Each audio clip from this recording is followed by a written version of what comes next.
And Shabbat Shalom. Welcome back, brothers and sisters. Welcome to the Parable of the Vineyard YouTube Torah portion live study. My name is Adam, your host, and I welcome you. This is week 47, and we are at the portion called Re'eh, which is to see. In this portion, we see the blessings for following, the curses for the blessings for following, or the curses for disobeying the Torah. Moshe instructs the people about the centralized location, which is unnamed for the time being. We know it's Jerusalem. A warning against false prophets and teachers. A short discussion on clean and unclean animals, tithes, and the year of release, which is actually interesting because if you're with us in the Fall Feast study today, we talked a little bit about the year of Jubilee, which is the big year of release. Every 7 years there was a year of release, but every 50th year was like the big one. So anyways, so again, welcome. My name is Adam. I am your brother in Yahusha who has been called to study the Torah, and I invite you to join me. We can be study buddies. I don't call myself a Torah teacher. I'm a Torah student, and I invite you to study with me. So that is my disclaimer. So if you think I'm some wise old Torah teacher, not here. I'm a student, and I invite you to study with me. So why we're doing this, Psalm 119:18 says, "Open thou mine eyes, that I may behold wondrous things out of thy Torah." And that is what we're looking for here, is the wonderful things out of his Torah. And so we can be obedient. I mean, at the end of the day, I think we've all realized that this is the honeypot, per se. This is the treasure. Of course, Yahusha is our treasure, but we also know that Yahusha is the Torah. So this is still the treasure hunt. You know, most of us have gone through learning about the truths of the world and the deceptions thereof. And for a lot of us, that's led us here. For some of us, don't really care about all that stuff, but we still got led here anyways. So praise be to Yah that we're here. So let's bow our hearts and let's petition Yahweh to guide this study tonight. So Heavenly Father, Yahweh, Most High, the Elohim of Avraham, Yitzchak, and Yaakov, we come before you in Yahusha's name. We thank you for allowing us still, even in this late hour, to gather like this all across your earth. And we pray that you keep this avenue for us until that very last day, that we can study together, study abroad. Nevertheless, we just want to say we love you, we bless you. We pray that you open our eyes to the wondrous matters of your Torah, and that each day we can continue to grow in your word, to be washed by, and to grow in your word daily. We bless you, we thank you, and we send a multitude of hallelujahs to you. Amen and amen. Another great song by Devoted to Yah is the Endless Hallelujah, for those of you that were in the study earlier. So anyways, so let's get to it, and we will do a screen share, and we are doing Deuteronomy 11:26 through 16, I think 17. Sounds about right. All right, here we go. Oh wait, am I screen sharing yet? No. Here we go. Okay. So, Deuteronomy 11:26. Let me just get this. Okay. Better. Behold, this is that word see, right? Behold, see, I set before you this day a blessing and a curse. A blessing if you obey the commandments of Yahweh Haikum, which I command you this day, and a curse if you will not obey the commandments of Yahweh Haikum, but turn aside out of the way which I command you this day, to go after other Elohim, which you have not known. And it shall come to pass... Oh, sorry, my cat is all over me. So actually, let me pause. He was actually trying to tell me to stop there. He's right. So we were talking a little bit about this last week, is, you know, we have a choice. We have a choice to either be blessed or be cursed. And, you know, as Moshe said, you know, choose for yourself life that you may live.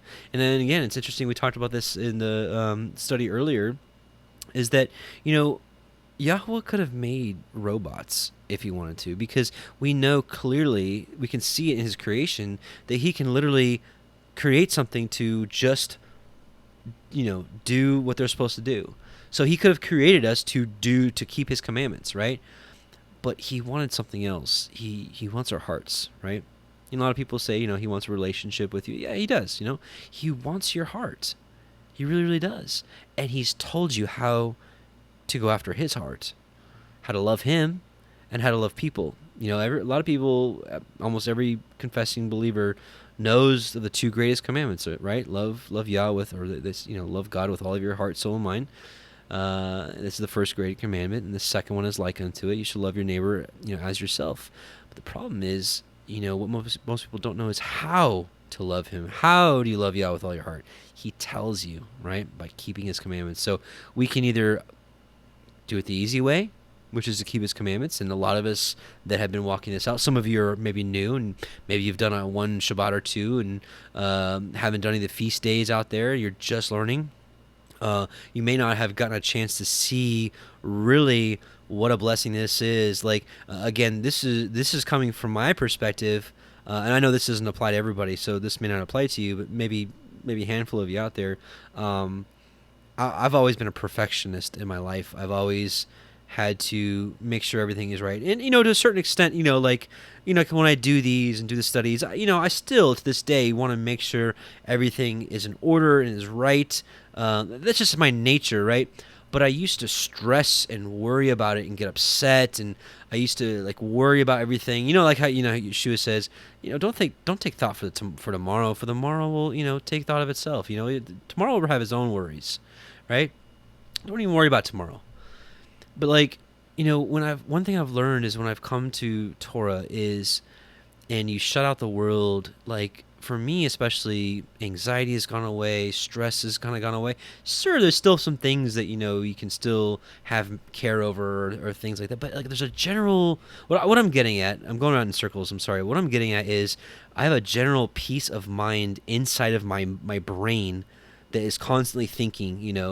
And inside of my swelling in my heart, there's a peace of mind that I've never attained until coming back to his commandments and keeping his covenant, repenting of my deeds and the deeds of my forefathers. There's just this general peace that you get from keeping his commandments. It's like as a human being, you're finally doing what you were programmed to do, but he didn't program in you to make you do it. Does that make sense? But once you finally fit in your role, you have this inherent happiness that you couldn't attain otherwise by money, cars, houses, whatever earthly goods or earthly status or whatever you were searching for, you couldn't find it. And I know I never found that in the world either. And I thought that, I was doing good, per the world standards, good job, climbed the corporate ladder really quickly, a lot of money, cars. But, it's like you never found what you were looking for until you came back to him with all of your heart, soul, and mind. And as we know now, coming back to his commandments and keeping them, there's this internal programming inside of you that when you start actually doing that, he's like, okay, now I'm going to give you this peace that you never had before. Now I'm going to show you my blessings, right? So a blessing if you obey the commandments of Yahweh, which I command you this day, and a curse if you'll not obey the commandments of Yahweh. Think about that. Think about the general curse that the general population has over their mind and their body and their soul for not keeping his commandments. Think about look at the celebrities, right? That essentially have it all, right? According to the world's goods, they have it all. Millionaires killing themselves, overdosing on drugs and whatnot. Why? Because they're on the top of this world, right? They're with Satan on that mountain. He's like, I'll give you all of this if you just bow down and serve me. And they're like, okay. And they got it all. And guess what? They're miserable. Some of the most miserable people have that. Why? Because they're missing out on what really matters. Even hearted people that are still lost in the apostate churches. And the good news is we're not judges, so it's up to Yah. He may pardon somebody that never had a chance to hear about the truth. I don't know. I really don't know. Little thing here. This is a natural it's a natural amphitheater. So what they would do is the 6 tribes would be up here on the blessing. So all these people would be on the mountains here, and then all these people over here, and right here, Moshe right in the middle. There's this like natural amphitheater where if you speak, both sides could hear everything, right? So this is like modern day Mount Gerizim and Mount Ebal, and this is Shechem right here, right in the middle, right? So pretty interesting. And this is actually still the altar that Joshua made is actually still right there, right? Yeah, this is that altar. It's still sitting up there, right here. Just a little more. Oh, this is just a rendition or something. But anyways, pretty cool stuff. Are they not, this is talking about Mount Ebal and Mount Gerizim, are they not on the other side of the Yarden by the way where the sun goes down, in the land of the Canaanim, which dwell in the plain over against Gilgal, beside the plains of Moreh? For ye shall pass over the Yarden to go in to possess the land which Yahweh Haikum gives you, and ye shall possess it and dwell therein, and ye shall guard to do all the commandments and judgments which I set before you this day. So again, we have a choice, brothers and sisters. We have a choice either to obey or disobey, and certainly if we've been reading our scriptures, we know that disobeying is not the right choice. Deuteronomy 12. These are the commandments and judgments which ye shall guard to do in the land which Yahweh Elohai of your fathers gives you to possess it, all the days that ye live upon the earth. Ye shall utterly destroy all the places wherein the nations which ye shall possess serve their Elohim, upon the high mountains, upon the hills, and under every green tree. And ye shall overthrow their altars, and break their pillars, and burn their Asherah poles, other translations is groves, with fire. And ye shall hew down graven images of their Elohim, and destroy the names of them out of that place. So, obviously we are in spiritual Babylon, spiritual Egypt, whatever you want to call it. We're in dispersion. We can't really go around doing this kind of stuff. We don't have any record that Daniel did this kind of stuff when he was in Babylon, that he just went around and started trashing their altars and their idols and all that stuff. So we got to put this on hold right now. This is for when we go into the land. Now, I do think that this is going to be a repeat when we are put into the land of inheritance. That's a whole other story, though. I don't want to go on that rabbit trail. But for now, we don't need to be breaking anybody's altars and idols and that kind of stuff, because we're not living in our land of possession. Because you can see here, all this was predicated on which Yahweh Elohai of your father gives you to possess it, right? Or the land to possess it. So we're not in our land right now, so we don't need to be doing this right now. But in a spiritual sense, we need to be breaking down the idols and altars in our hearts. So in the book of Ezekiel, Yahweh talks to Ezekiel. He said, because Ezekiel was talking to some of the elders of Israel, and Yahweh was like, or the word of Yahweh was like, Ezekiel, these men of Israel have their idols in their hearts, right? So how many of us in growing up in spiritual Egypt or Babylon, have these idols in our heart? Different forms of idolatry. There's tons of different forms. Money essentially is the root of all of it, because money buys you all these different things. So an inherent love of money is a form of idolatry in your heart that must be taken away. And that was a big step for me. Money and consumerism was a big part of my idolatrous ways. I was a terrible idolater and a terrible fornicator and a drunkard. Those 3 were my major sins.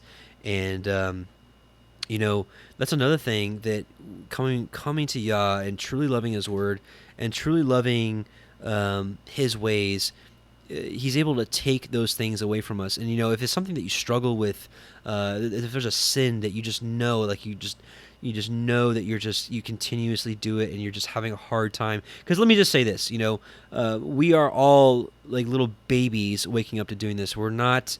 We didn't grow up with the Torah. We didn't grow up with these things, being taught these as little children. Not that it's an excuse that we can just go out and do whatever we want. Don't even think for a second that's where I'm going. But we should be consistently working towards eradicating these idols, breaking down these altars, these strongholds that are within our hearts. And so, this is something that we need to continue to work on. And you need to continue to ask Yah, ask him specifically, like, Yahweh, please take such and such out of my heart. Teach me your commandments that I may do them. These are like, words matter. Like, we also know that Yahusha said that your Father knows what you need of before you even ask of him. And that's totally true.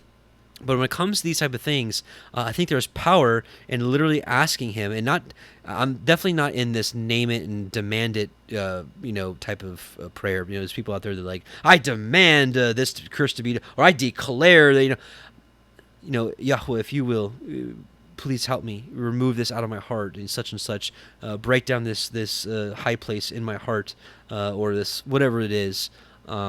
He will do it. He will do it. I know. Trust me, I know. It took me a couple years to shake off, certain things. But he is faithful, brothers and sisters. If you're faithful to him, he is faithful to you. He will help you. There's a famous, not famous. Not famous. There's a very little known prayer that the prophet and king David prayed, and it's called the Book of the Gad of the Seer. It was that book was actually mentioned in Book of Chronicles and Kings, I think. Either way, in that it says that he prayed. He said that those that want to do good will be helped, and those that want to do evil will find a way. So if you want to continually do good and to keep his Torah, keep the path, stay the course, get back up, dust yourself off, and take it to prayer. Fast if you need to. Break those chains. Break those yokes over your neck. Whatever it may be. It could be overeating. It could be substance abuse. It could be pornography. It could be hating people in your heart. Whatever it may be. Anyways, let's keep going, or else this is gonna be a 3-hour Torah portion. Deuteronomy 12:4, ye shall not do so unto Yahweh Haikum, but unto the place which Yahweh Haikum shall choose out of all your tribes to put his name there, even to his habitation shall ye seek, and thither shall you come. You shall come. And thither ye shall bring your burnt offerings, and your sacrifices, and your tithes, and your heat offerings of your hand, and your vows, and your freewill offerings, and the firstlings of your herds and of your flocks. And there ye shall eat before Yahweh Haikum, and ye shall rejoice in all that ye put your hand to, and you and your household wherein Yahweh has blessed you. Ye shall not do after all the things that we do here this day, every man whatsoever is right in his own eyes. For you are not as yet come to the rest and to the inheritance which Yahweh Haikum gives you. But when you go over the Yarden, and dwell in the land which Yahweh Haikum gives you to inherit, and when he gives you rest from all your enemies round about, so that you dwell in safety, then there shall be a place which Yahweh Haikum shall choose to cause his name to dwell there.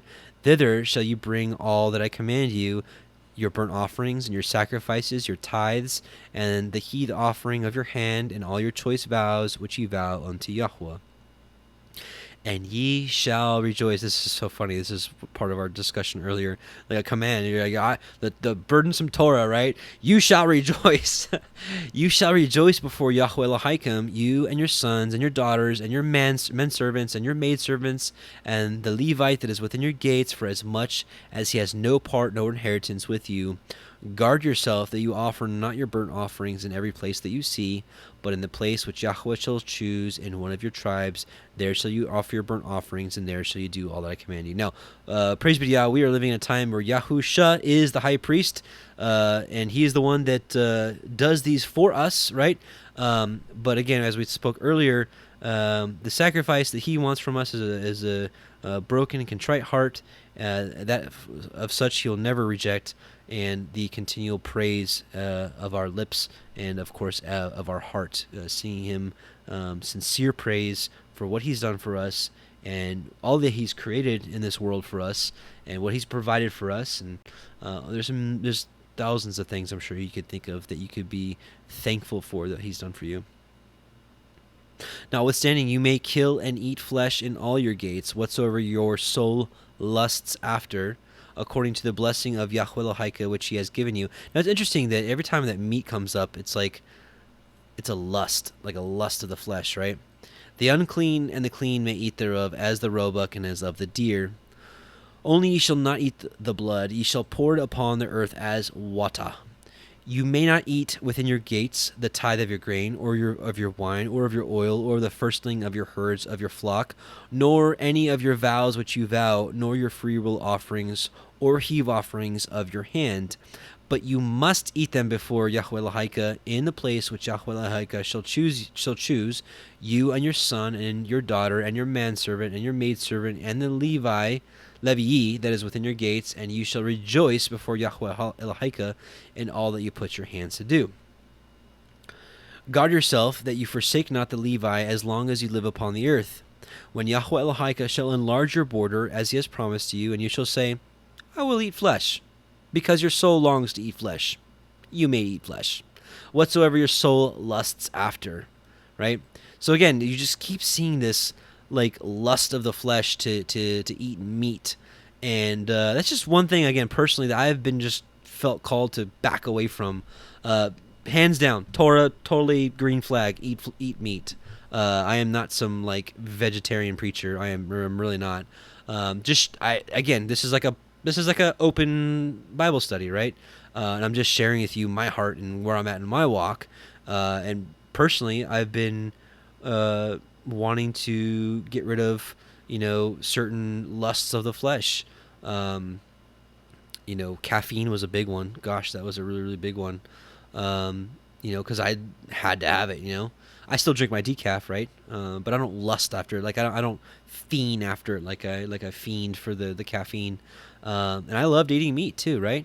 But one of the biggest reasons, I guess, that I just put eating meat on hold is just because I don't know where it comes from, and I don't know what food has been sacrificed to idols and which one hasn't. Quite frankly, if I had a good relationship with a local butcher, farmer that butchered his own stuff, I'd consider eating meat that way, because pretty sure he's not sacrificing his stuff to Molech or whatnot in his barn. But I just pointing out that you can see here that it's like Yah is giving them a provision to eat. He's like allowing them to do it, right? Because their soul lusts after it. So there's just something to think about there. That's all I'm saying. I'm definitely not trying to convince any of you guys to stop eating meat, because that's just not my inclination, because that would be going against Torah, because Torah is like, you can eat meat. But I'm just saying that there's something about right here, like a soul lusting after, and we saw that he got pretty upset, when the children of Israel were like, when we were in Egypt, we had fish and we had meat and we had all this stuff. He's like, you want meat? I'll give you meat, right? And then while they're eating it, he's like, Rrr.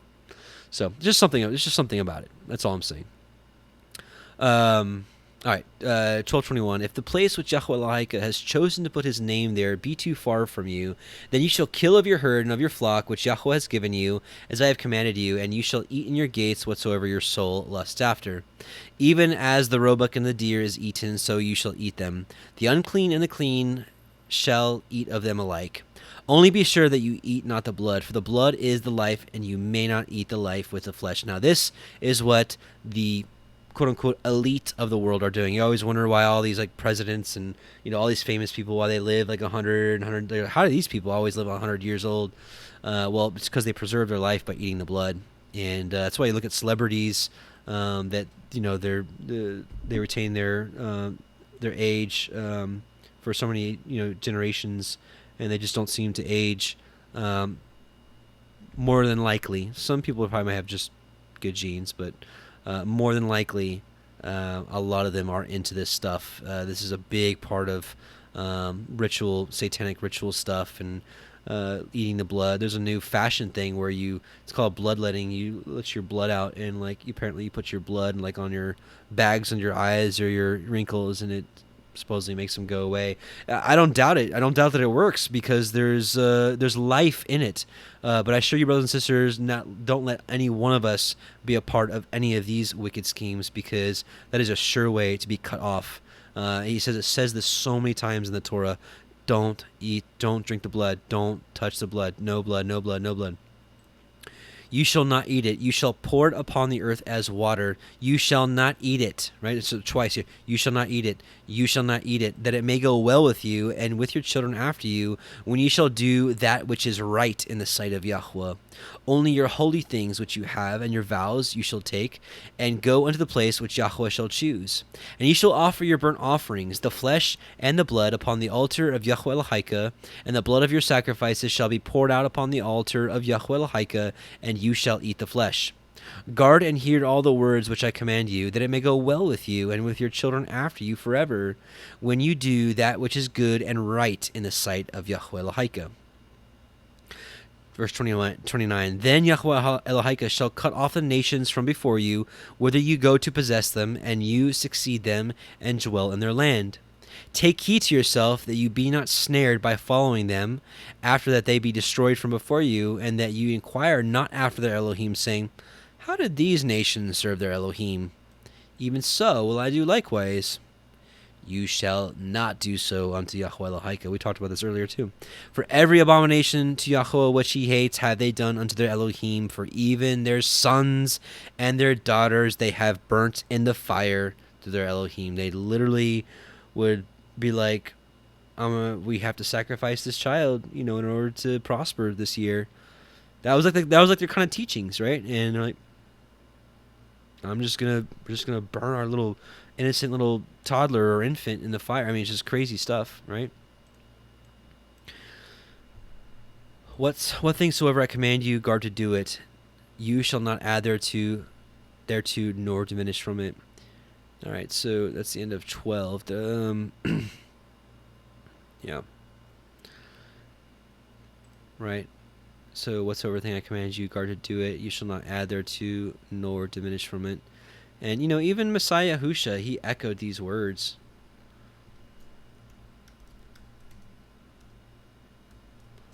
Right?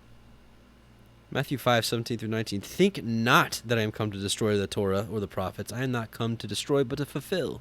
Right? So he knew what was going to happen in these times. Right? Oh, he fulfilled the law. It means it's, done away with. He's like, think not. For verily I say unto you, till heaven and earth pass, which hasn't happened, one jot or one tittle shall in no wise pass from the Torah till all be fulfilled. Whosoever therefore shall break one of these least commandments, and shall teach men so, he shall be called the least in the kingdom of heaven. But whosoever shall do and teach them, the same shall be called great in the kingdom of heaven. Hallelujah to that. All right, the big one, Deuteronomy 13, aka the Deuteronomy 13 test. This is how you can test somebody if they're from Yah, or if they're a preacher from Yah or not. If there arise among you a prophet or a dreamer of dreams, and gives you a sign or a wonder, and the sign or wonder come to pass, whereof he spoke unto you, saying, Let us go after other Elohim which you have not known, and let us serve them. You shall not hearken unto the words of that prophet or that dreamer of dreams, for Yahweh Elohim proves you to know whether you love Yahweh Elohim with all your heart and with all your soul. Now, most of you might be saying to yourself, well, nobody really tells me to go serve like Satan or something, or serve some statues, so this doesn't apply to here. Listen, who you obey is who your master is. So if Yahweh, for example, here's a perfect example. If Yahweh said, the seventh day of the week is my Sabbath, which in this world that we live in is Saturday, right? But we follow the church, and the church, says, we celebrate the Lord's Day now, Sunday, because he rose on Sunday. So if we celebrate Sunday, who are we worshiping? Even though we think we're worshiping Yah, who are we worshiping? Considering it is man's words, we are worshiping man, or worshiping man's traditions. So in the case of Sunday, the Roman Catholic Church, the beast of Revelation, made that change, and we know that the devil gave power unto the beast, right? So who would we be inherently serving? Another god, right? So this is it's a better application for you to say, go after other gods, right? So if we're not serving Yah his way and hearkening to his commandments, we are serving someone else. We're either serving ourselves as our own God, saying that we can do whatever we want, or we're serving another God by keeping someone else's ways. You shall not hearken to the words of that prophet or that dreamer of dreams, for Yahweh Elohim proves you to know whether you love Yahweh Elohim with all your heart and with all your soul. And now he tells you how you do that. You shall walk after Yahweh Haikum and fear him and guard his commandments and obey his voice. And ye shall serve him and cleave unto him. And that prophet or that dreamer of dreams shall be put to death because he has spoken to turn you away from Yahweh Haikum, which brought you out of the land of Mitzrayim. Let me tell you something, brothers and sisters. I know we've got a lot of loved ones in the apostate churches. Let me tell you something. They are inadvertently serving another god. This is how important it is to be long-suffering with them and to continue to try to share the truth in a loving and humble manner, right? Not beating them over the head, because it's never going to work, right? But love them, because the people who are stuck in Christianity are serving another Elohim, or another lowercase g God, and redeemed you out of the house of bondage to thrust you out of the way which Yahweh Haika commanded you to walk in. So shall you put the evil away from the midst of you. Again, we're in dispersion. We're not going around killing false prophets and killing false preachers and whatnot. We're in dispersion. We're not living in Yahweh's land of inheritance. We can't do this kind of stuff. We can't just go. I mean, you didn't see Daniel go around, killing everybody. There was wizards and enchanters and sorcerers and all that kind of stuff. If your brother, the son of your mother, or your son, or your daughter, or the woman of your bosom, right, your wife, or your friend, which is as your own soul, entice you secretly, saying, let us go and serve other Elohim which you have not known, you nor your fathers, namely of the Elohim of the people which are round about you, nigh unto you, or far off from you, from one end of the earth even unto the other end of the earth, you shall not consent unto him, nor hearken unto him, neither shall your eye pity him, neither shall you spare, neither shall you conceal him, but you shall surely kill him. This is how serious Yah is about keeping his commandments. Again, this part we can't do right now. We're not in his land of his land. We're in a foreign land. We cannot just go do this kind of stuff. We will be murderers, and we will be locked up. Your hand shall be first upon him to put him to death, and afterwards the hand of all the people. And you shall stone him with stones that he die, because he has sought to thrust you away from Yahweh Haika, which brought you out of the land of Mitzrayim, from the house of bondage. And all Yisrael shall hear and fear, and shall do no more any such wickedness as this is among you. Now, again, a lot of people would say, Yah is, this is just terrible. What about, allowing the person to repent and whatnot? Like in these days, in those days, imagine a community, right? I've talked about this before, but imagine a community where this happened, right? And someone got stoned for trying to lead somebody astray from Elohim's commandments. If the whole town sees this, how likely is another person to do this? Very, very little, right? How likely is someone to see this and be like, I ain't doing that. I don't want that to happen to me. Right? So all Yisrael shall hear and fear. It's for the good of the community. Yahweh is always about the good of the community. If you shall hear say in one of your cities, which Yahweh Elohika has given you to dwell there, saying, certain men, the children of Belial, are gone out from among you, and have withdrawn the inhabitants of their city, saying, let us go and serve other Elohim, which ye have not known. Then ye shall inquire and make search, ask diligently, and behold, if it be truth, and the thing certain that such abomination is wrought among you, you shall surely smite the inhabitants of that city with the edge of the sword, destroying it utterly, and all that is therein, and all the cattle thereof with the edge of the sword. So this is like, if people like break away from the community and go start a new community, you were like, let's just, not keep the commandments of Yah. And if you shall gather all the spoil of it into the midst of the street thereof, and shall burn with fire the city, and all the spoil thereof, every whit, for Yahweh Haika, and it shall be a heap forever, and it shall not be built again. And there shall cleave not of the cursed thing of your hand, that Yahweh may turn from the fierceness of his anger, and show you mercy, and have compassion upon you, and multiply you, as he has sworn unto your fathers.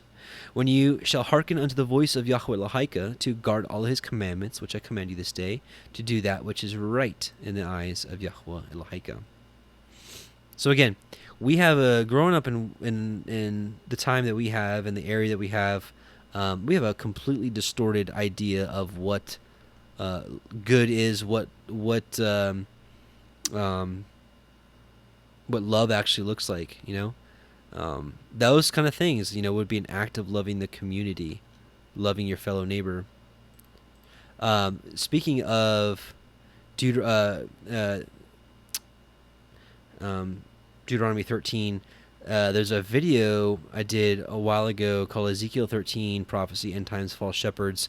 It's a 44-minute video. This goes into depth of Deuteronomy 13 and also further testing of false shepherds and false teachers. So check this out when you get some time. Here, I'll put this in the chat.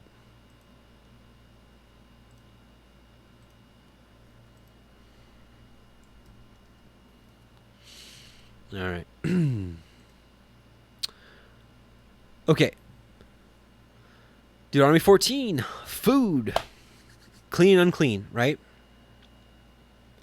So again, please take my vegetarian comments with a grain of salt. I'm talking to you guys like not as a teacher, but like as a fellow brother, just sitting around a circle, sharing my thoughts and my heart and my understanding at this point.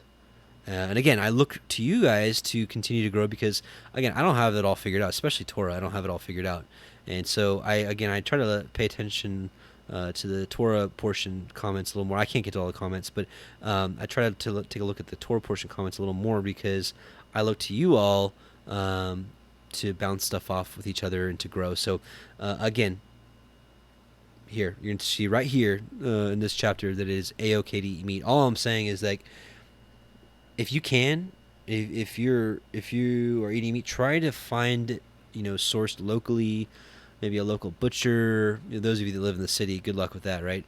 But just suggestions because there's a lot of stuff out there. There's a lot of weird stuff. These major food, meat processing plants of what they do, kind of prayers they do over the food, and they're not even killing them the right way. They're strangling. Just a whole mess. So all I'm saying is be careful. Okay, Deuteronomy 14. You are the children of Yahweh Haikum. Ye shall not cut yourselves, nor make any baldness between your eyes for the dead.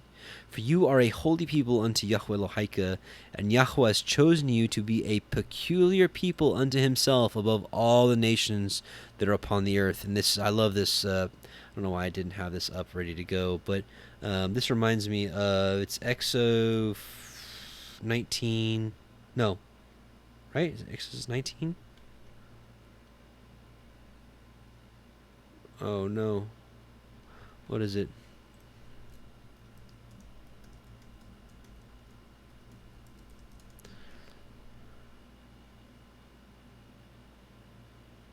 Oh yeah, I must have just missed it. Okay.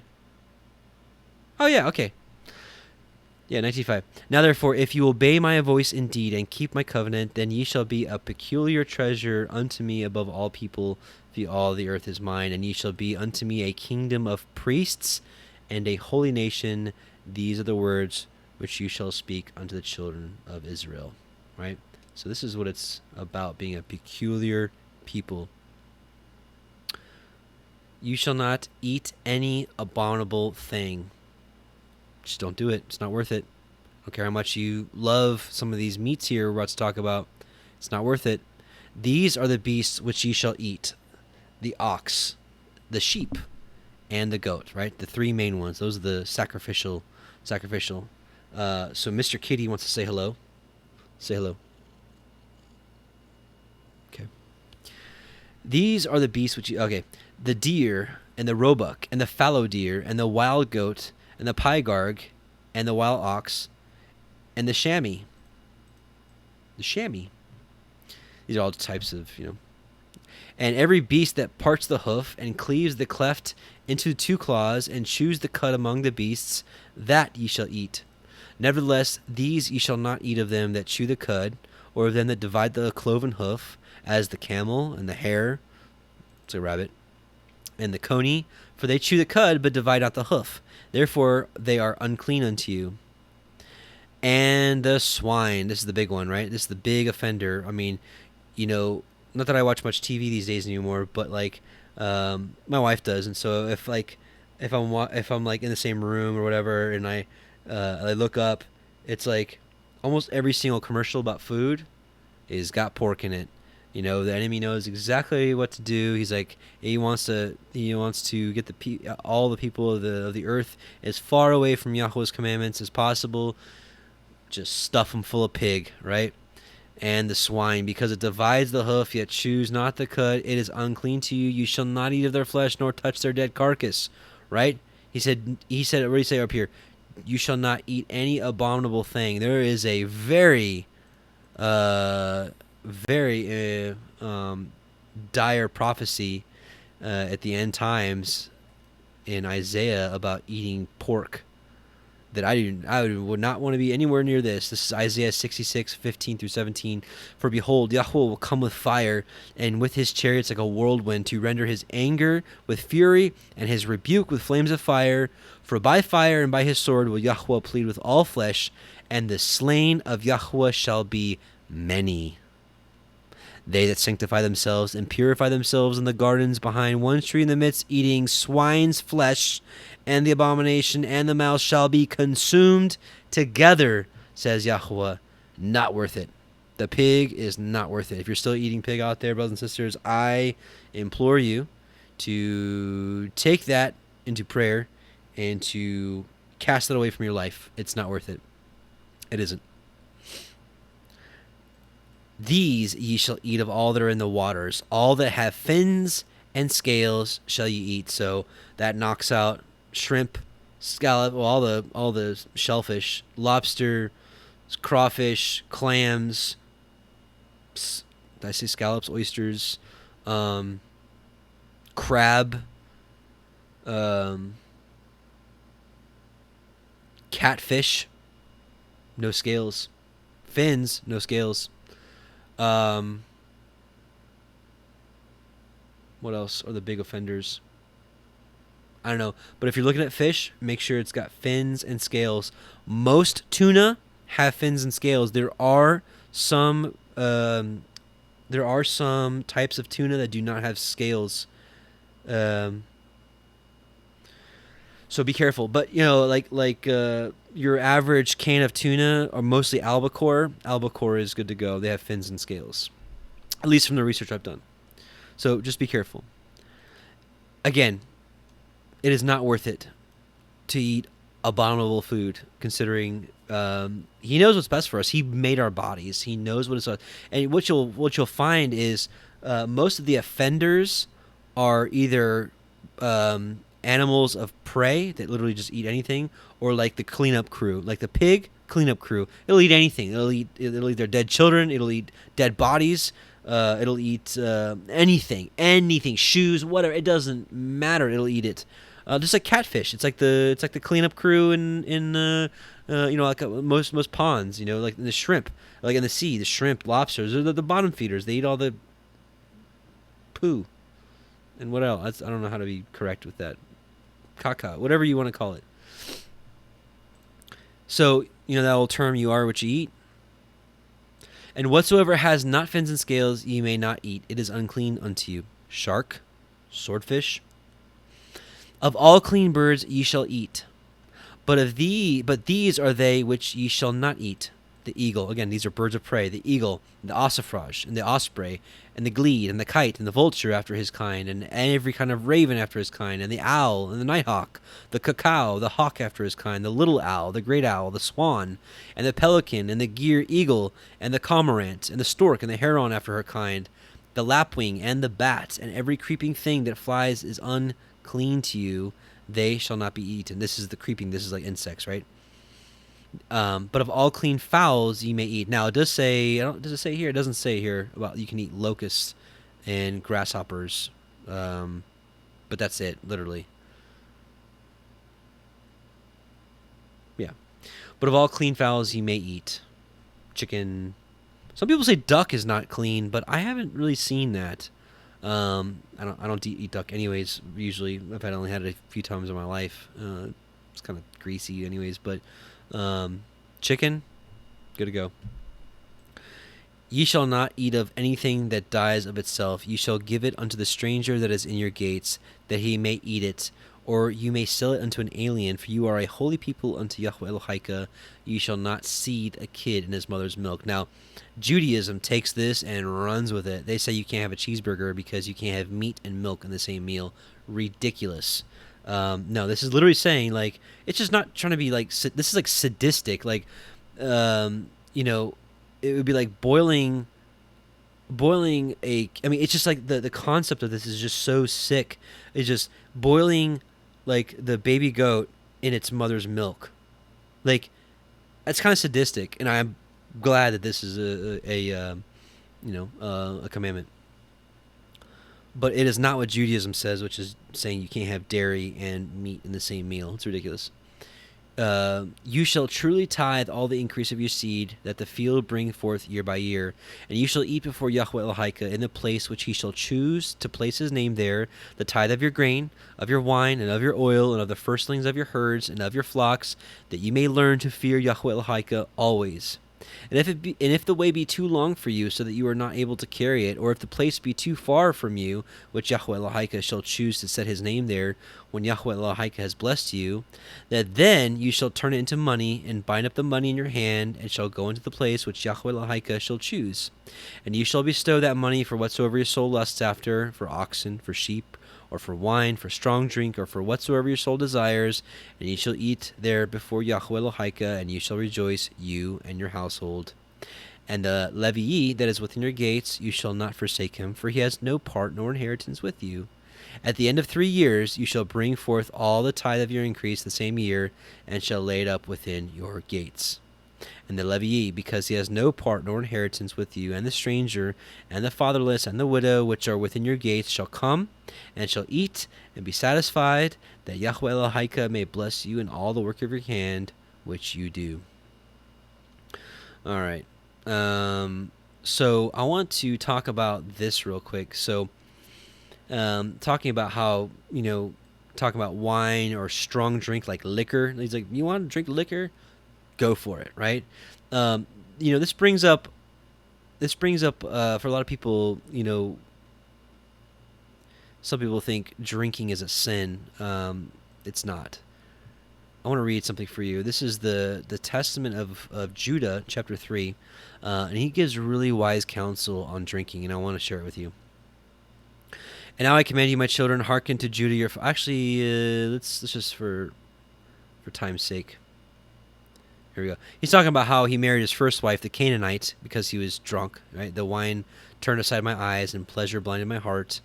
And I became enamored of, and I lay with her, and transgressed the commandment of Yahweh and the commandment of my fathers, and I took her to wife. And Yahweh rewarded me according to the imagination of my heart, inasmuch as I had no joy in her children.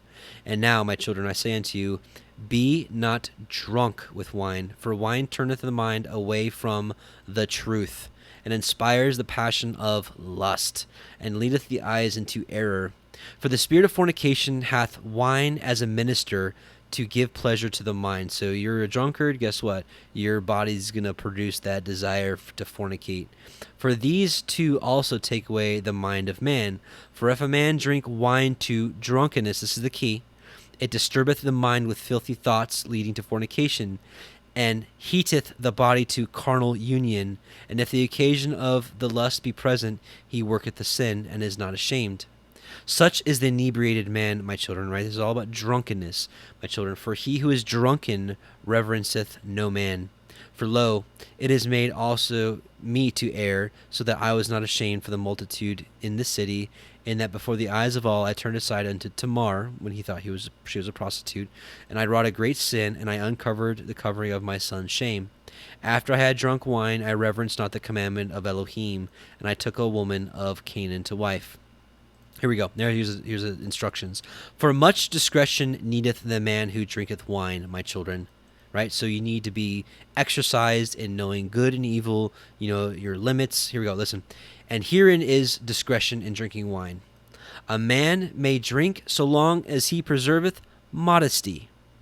But if he go beyond this limit, the spirit of deceit attacketh his mind, and it maketh the drunkard to talk filthily, and to transgress, and not be ashamed, but even to glory in his shame, and to account himself honorable.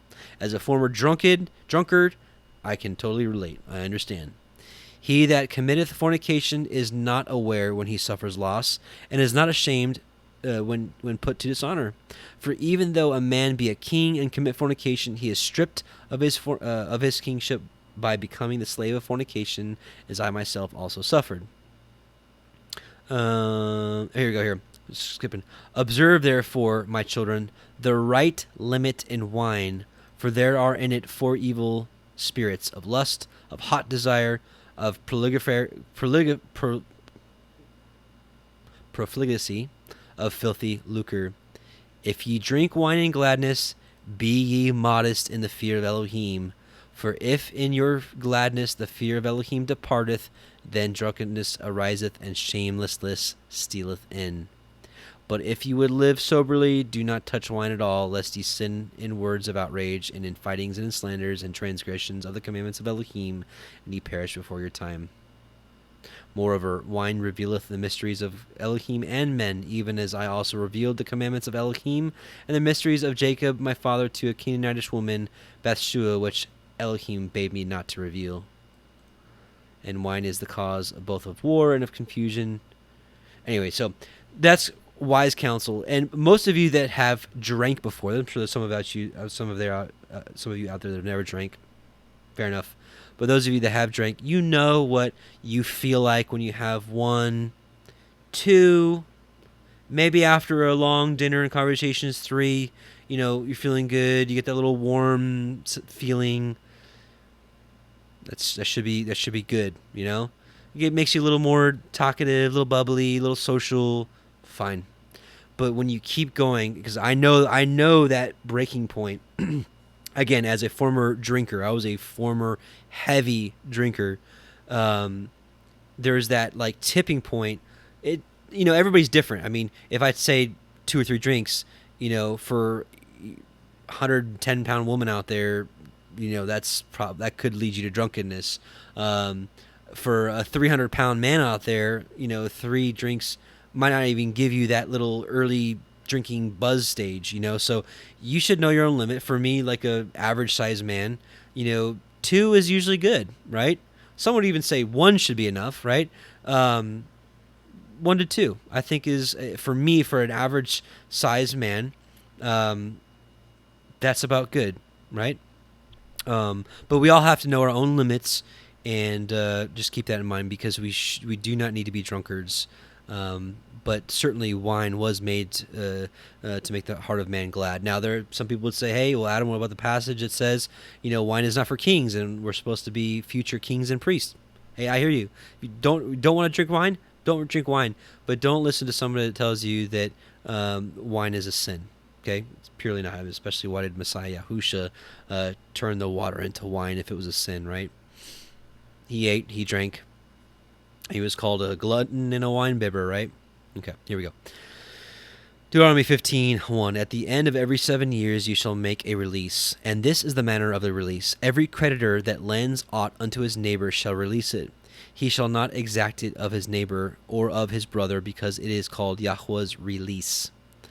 Of a foreigner you may exact it again, but that which is yours with your brother your hand shall release. Save when there shall be no poor among you, for Yahweh shall greatly bless you in the land which Yahweh Haika gives you for an inheritance to possess it. Only if you carefully hearken unto the voice of Yahweh Haika to guard to do all these commandments which I command you this day. This is something that we can keep on our day. If you have a debt with a brother, why couldn't you release it in 7 years? Something to think about. And as far as release, think about having anger in your heart. We should all release. We should never have that kind of anger over our hearts. So we should always have that release, because what we found is the person that holds on in their heart is the one that's actually in bondage and chains. So always release to your neighbor.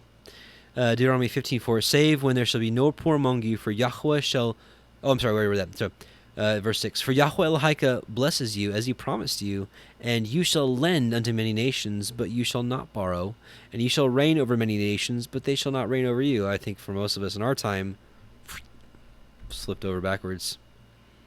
If there shall be among you a poor man of one of your brethren within any of your gates in your land which Yahweh Elohika gives you, you shall not harden your heart, nor shut your hand from your poor brother, but you shall open your hand wide unto him, and shall surely lend him sufficient for his need and that which he wants. Beware that there be not a thought in your wicked heart, saying, the 7th year, the year of release is at hand, and your eye be evil against your poor brother, and you give him not, and he cry unto El Yahweh against you, and it be sin unto you. You shall surely give him. This is what I love about Torah, right? Torah is not just, do this command, do that command, but it's also about the heart and how we should treat one another. Like when we talk about how to love our neighbor, this is at the core of how to love our neighbor, right? Taking care of our poor brother. You shall surely give him, and your heart shall not be grieved when you give unto him, because that for this thing Yahweh Elohika shall bless you in all your works and in all that you should put your hand to. This is Yahweh's like, you give, I'm gonna give. You don't give, I'm not gonna give. Simple as that. For the poor shall never cease out of the land. Therefore I command you, saying, you shall open your hand wide unto your brother, to your poor, and to your needy in your land.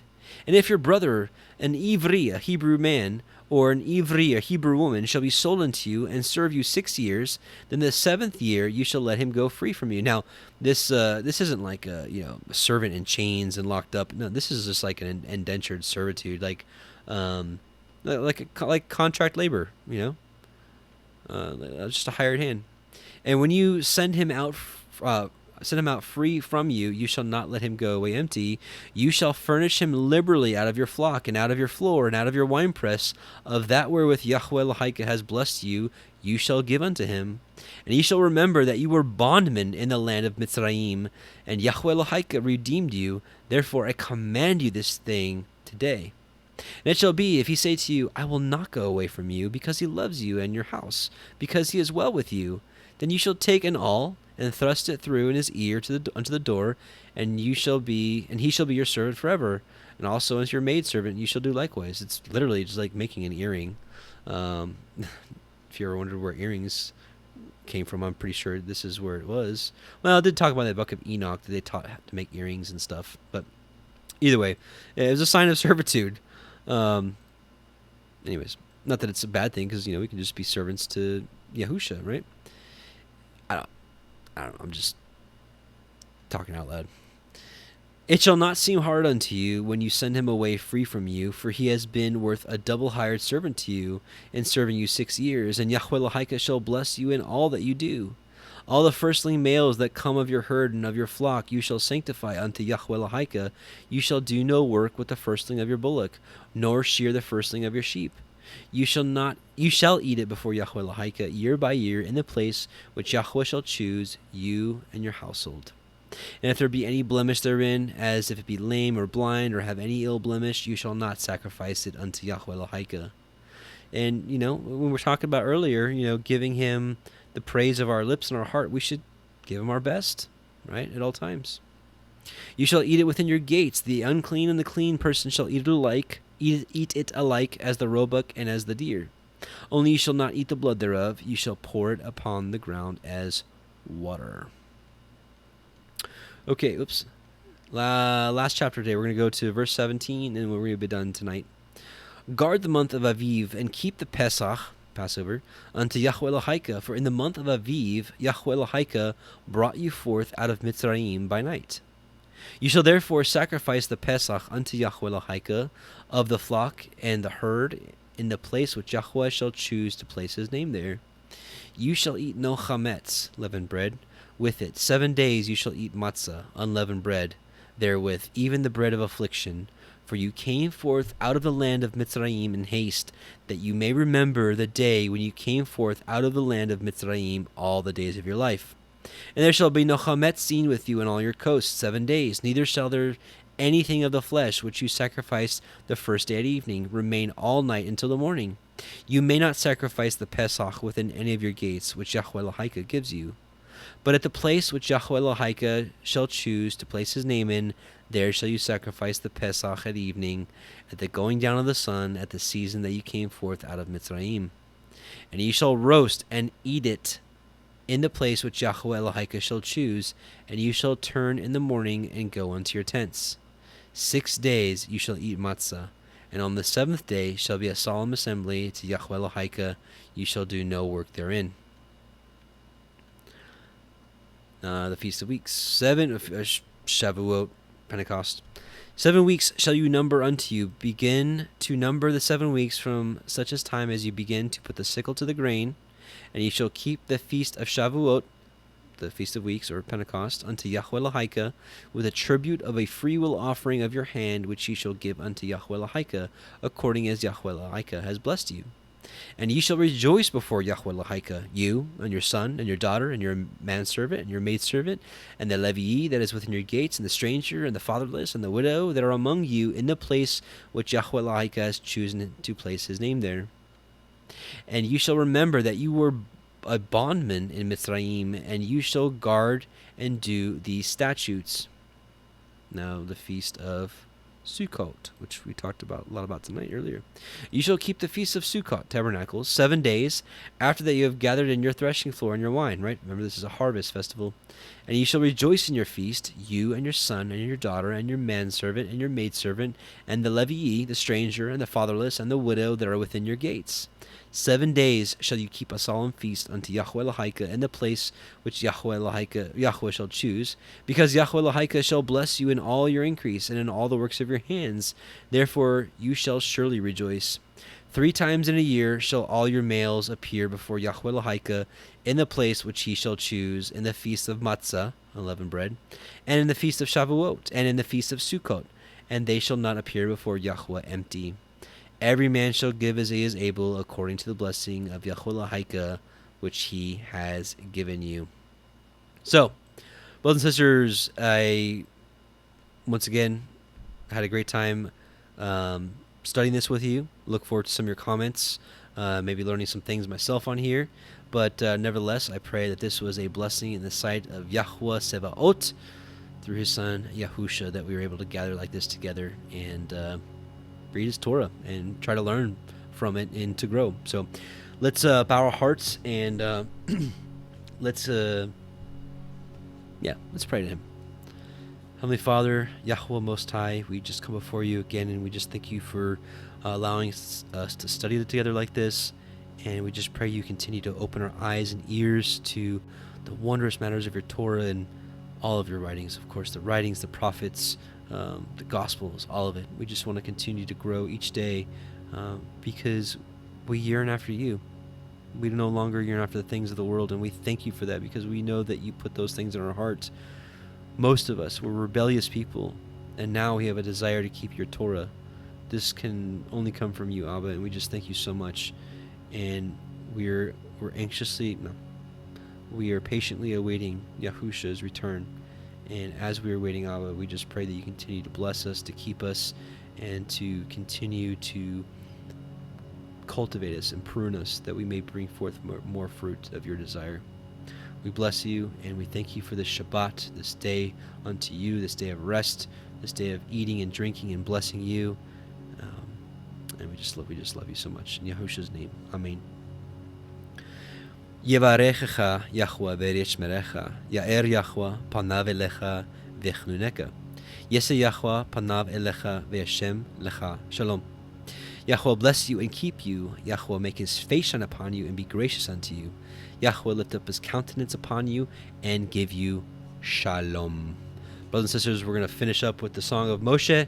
Love you very much, and hey, Shabbat Shalom to you, and I pray that your Shabbat is blessed, and you get to spend some time with your Creator. And rest from the worldly stuff. Put down the phones.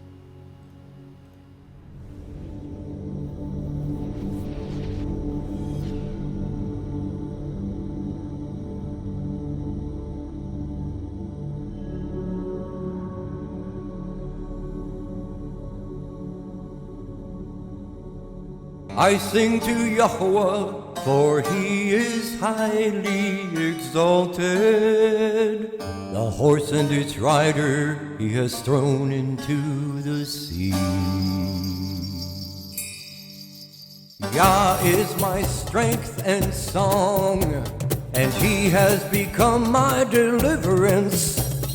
He is my El, and I praise him, Elohim of my father, and I exalt him. Yahweh is a man of battle, Yahweh is his name. He has cast Pharaoh's chariots and his army into the sea, and his chosen officers are drowned in the sea of reeds. The depths covered them, they went down to the bottom like a stone.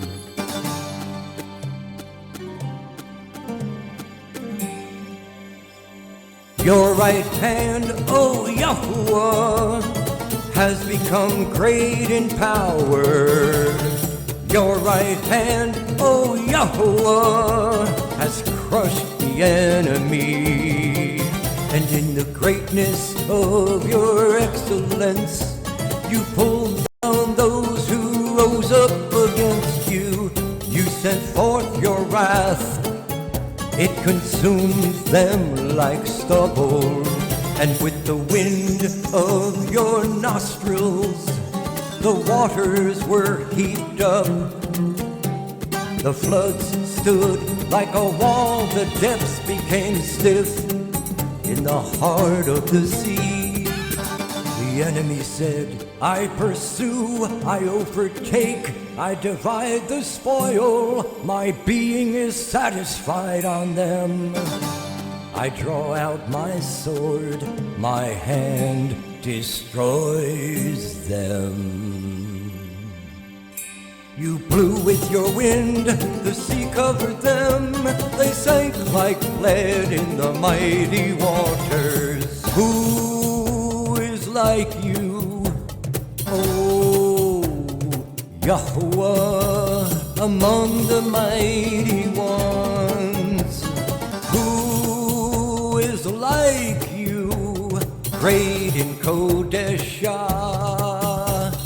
awesome in praises, working wonders? You stretched out your right hand, the earth swallowed them. In your kindness, you led the people whom you have redeemed. In your strength, you guided them to your Kodesh dwelling. Peoples heard, they trembled, anguish gripped the inhabitants of Pelasheth. Then the chiefs of Edom were troubled, the mighty men of Moab. Trembling grips them, all the inhabitants of Canaan melted. Fear and dread fell on them by the greatness of your arm. They are as silent as a stone, until your people pass over, O Yahuwah. Until the people whom you have bought pass over. You bring them in and plant them in the mountain of your inheritance, in the place, O Yahuwah, which you have made for your own dwelling, the Mikdash, O Yahuwah, which your hands have prepared. Yahweh reigns forever and ever.